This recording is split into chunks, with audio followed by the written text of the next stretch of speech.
कुठल्या कामात व्यस्त आहेस मित्रा? अरे एक नवं ट्रेडिंग अकाउंट खोललंय मी.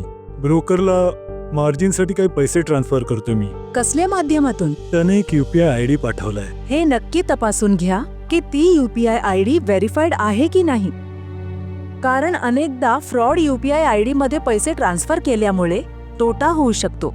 फक्त UPI IDच नाही, कित्येक वेळा तर ब्रोकरच्या खोट्या वेबसाईट्स आणि ऍप्स सुद्धा बनवल्या जातात, ज्याच्या माध्यमातून चांगल्या नफ्याचं प्रलोभन देऊन गुंतवणूकदारांना फसवलं जातं.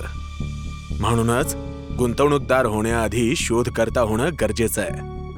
मला कसं माहित पडणार हा UPI ID व्हेरीफाईड आहे? वित्तीय बाजारात गुंतवणूकदारांसाठी UPI पेमेंट अधिक सुरक्षित करण्यासाठी सेबीने सर्व नोंदणीकृत इंटरमिडियरींना निर्देश दिले आहेत की त्यांनी आपल्या गुंतवणूकदारांना फक्त त्यांचं व्हेरीफाईड UPI ID द्यावं. त्यांच्या UPI ID वरून गुंतवणूकदारांना कळलं पाहिजे की ते कोणत्या प्रकारचे फायनान्शियल इंटरमिडियरी आहेत. जसं की इंटरमिडियरी ID मध्ये नावानंतर BRK किंवा MF असेल तर स्पष्टपणे कळेल की ते ब्रोकर आहेत किंवा म्युच्युअल फंड.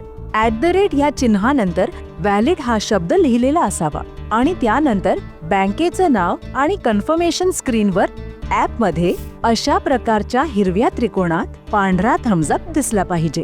ही सुरक्षित आणि व्हेरीफाईड असल्याची खूण आहे. वा, हे तर खूपच छान आहे. आता मी निश्चिंत होऊन माझे पैसे ट्रान्सफर करू शकतो.